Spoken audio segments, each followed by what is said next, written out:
tell a lot about someone by the length of their bio. Jillian Lauren is small. Her first book, a New York Times bestseller. It's not on her bio. I mean, are you kidding me? I would have paper this big. I was just flawed. Jillian was supposed to be with us a while back, and something happened, and she was so gracious and lovely about moving. Everything about this woman, pretty, is delightful. I mean, she brought us swag, ladies. I mean, this is nice. Okay. Her first book, her memoir, Some Girls, My Life in a Harem, was a New York Times bestseller. You've heard about that book. And I told her she's going to read from Pretty today, but I asked her to please tell us a little bit about that, because wait till you hear about the life this woman led before. Oh my. We don't judge, we love. Okay, her writing has appeared in the Paris Review Daily, the New York Times, the Los Angeles Magazine, and Vanity Fair, among others. She has performed at spoken word and storytelling events throughout the country, recently debuted her one-woman show, Mother Tongue, at the Steve Allen Theater in LA, here, and has been interviewed on such television programs as The View, Good Morning America, and Howard Stern. Oh yeah, she didn't mention that she's married to Weezer bassist Scott Schreiner either. That's a pretty cool little thing right there, and they have a little kid, yay. Anyway, today she's going to read to us from Pretty, but if we're really lucky, maybe she'll tell us a little bit about her past. Ladies, please welcome Jillian Lauren.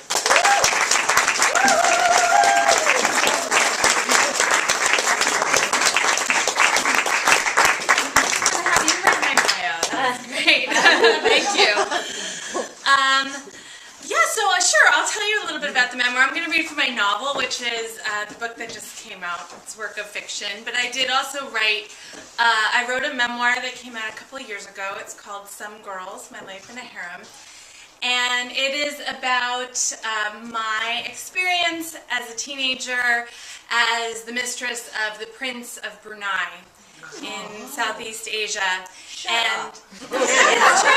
Yes. Yes, I was when I left home really early, and I was living in New York, trying to support myself. And there's some New Yorkers here, I guess. So as you know, living in New York costs a kidney, and I was trying to support myself, and I was working as a dancer at the Kit Kat Club on 56th and Broadway. And if you know it, you don't have to admit it. But one of my coworkers there got me into doing escort work, and one of my colleagues. Is that the right word? No, it's not. At all, right? I don't know what that just came out. One of my colleagues in escort told me that there was this audition or a casting call, and it was supposedly to go and entertain rich businessmen in Singapore. But when I went, it turned out, and I got the job. And it turned out that it was actually to go and be what they said was the personal guest of the Prince of Brunei at these parties that he threw every night. And I wanted very, very much to have a big adventure in my life. And I was not happy with the life I was living, going to usually futile auditions during the day and squeaking around a brass pole at night. So I went, and it was, in fact, a harem. It was a room full of beautiful women in a palace every night, and the prince and his entourage would come and attend these parties, and there was music, and there was dancing, and all of the women there were competing for the attention of the prince. Really, that was the prize. It was sort of the original Bachelor. And so I was ignored for a very long time, and I just thought, that I really didn't have what it took at all to compete in this world. I didn't know that game. I didn't quite get it. I was just like a punk rocker who had wound up a stripper and then somehow found myself in Brunei.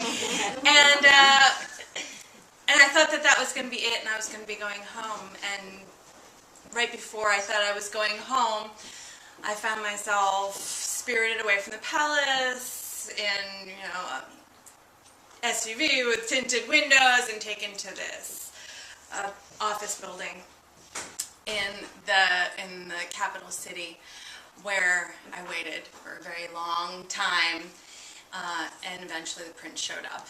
And I was so grateful that he rescued me from this freezing cold room. I had been waiting in for 4 hours with no bathroom, and I was pretty sure that I was falling in love with him. I was 18, and for some reason he liked me too, and so I worked my way through the ranks of the women pretty quickly and became his second favorite girlfriend. I know. Like, is that good? But it was good enough in that context, and so to hear the rest of the story, you should read the book. So that's how I wound up there, because I think that is how most people are very confused about that piece of it. You just have a question, you're dying to ask. I read the book. Yes? It's fascinating. Thank you. It's so well written. It gives a totally different point of view of an experience that most people would judge other. It's a wonderful read. You did a terrific job. Thank you so much. But I am going to read to you from my novel, and I'll keep it quick, because I just went on about that, and I enjoy telling that story. It's fun. We like hearing it. But I'll read from my novel quickly. This is, and I'm just going to start from the beginning, so you don't need to know anything. How I got here, the long version, is a longer story than I want to tell. How I got here, the short version, is the story of a night a year and a half ago. I was with Aaron, who was supposed to be the love of my life. Did I win, baby? I sang out to Aaron across Raji's bar, pretending I was more stupid than I actually was.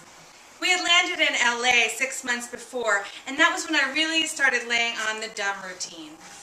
I found it advantageous to be underestimated. You have to be careful how you fake it, though, because things like that can stick, and before you know it, you become what you're pretending to be. Not that I'm some kind of genius, but I'm not dull enough to think I lost, even when the other guy sunk the 8-ball. But I hollered at Aaron anyway, because he was deep in red, bar-light, sparkle-eyed conversation with a smart, dainty blonde named Madison, for Christ's sake. Madison from USC Film School, no doubt. It was a bad night already, bad even before it got worse. I was pitched sideways with the cheap well liquor and the dope we'd smoked off foils in the bathroom and the lines we'd snorted off Madison's compact mirror. I had smoked cigarettes dusted with cocaine and was tumbling too fast. I flirted with Aaron's friends just to piss him off. Hey, Chaz! I baited my hook and let my line fly. Chaz was such a ridiculous mark, with his wire-rimmed glasses and his oversized sweater-wearing women's college-going girlfriend. I like to taunt people like Chaz, because really, what other power do I have? I have the power to make him think of me when he's fucking his girlfriend. Chaz has all the rest. Chaz will graduate from law school and make lots of money, and the most I can hope for is that he'll still vote liberal so that when things get too bad, people like me can get a bed in a state-sponsored rehab. My mom used to say to me, pretty is as pretty does.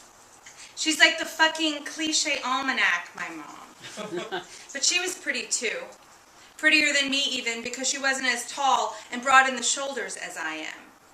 I watched her and decided that it wasn't true. Pretty isn't what pretty does. Pretty just is. Pretty is pretty, and it can get you a few things, and it doesn't last long. So whatever the hell you can do with it while you have it, just go ahead and do it. So that's all I was doing. Just trying to use what I had to wring the last electrical charge out of a night that was fast slipping through my fingers while Aaron turned his face away. I remember it now. I can almost see the red lights glowing in my eyes, the flecks of foam at the corners of my mouth, some animatronic, horrible girlfriend monster. I hopped up and sat on the edge of the pool table. I swung my legs and pouted. Be my savior, Chaz. No one else is volunteering. Tell me, did I win? I let it run right off the rails, let it get all out of hand. My love for Aaron was so acid it scraped my veins raw. He twinkled his liquid chocolate eyes at some other bitch, waiting a beat before he turned to me after I called out to him. And I loved him so hard right then that I wanted him dead, is the truth of it. I could always see Aaron's head over the others in the bar. He was an explosion of dreadlocks and gangly limbs. He had an enigmatic, not white, not black thing going on that inspired strangers to constantly ask him, "What are you?" Which bugged him to no end. I mean, what kind of question is that? He would simply answer, "I'm Aaron." He was nobody's easy anything. Thick black-rimmed eyeglasses cemented his face in place, but otherwise he was constant motion, constant, easy, seamless motion. And me, I was a long redhead glowing next to him, like some Irish peasant from an old painting. What I thought when he stood behind me with his arms clasped around my waist in front of the full-length mirror was that I was something more glorious than I had ever been before, someone I didn't recognize. And Aaron did love me, but not, I think, like I loved him. Not so that it twisted him ugly and desperate. Let's skip ahead a little bit. Just finish this up. By that night at Raji's, a year and some change ago, dancing, so that skips the whole stripper bit then. So then she's a stripper. All right, by that night at Raji's, a year and some change ago, dancing had shifted from an emergency measure to just being my deal. It was what I did. And I couldn't remember anymore what I had started out wanting to do. Had I wanted to be a singer, a jazz wife, a California bohemian? I don't think I wanted to be a drunken stripper. Not that it was so bad, but it wasn't so good. I mean, what it does to how you look at your real boyfriend. How all that lying all night long and all the laps of all the men can make you kind of angry, and how being angry and smiling is a bad habit to get into. You can blow up and do something stupid one night. You can do something cruel that maybe you'll regret forever and will ruin the rest of your whole life. Yes. Wow.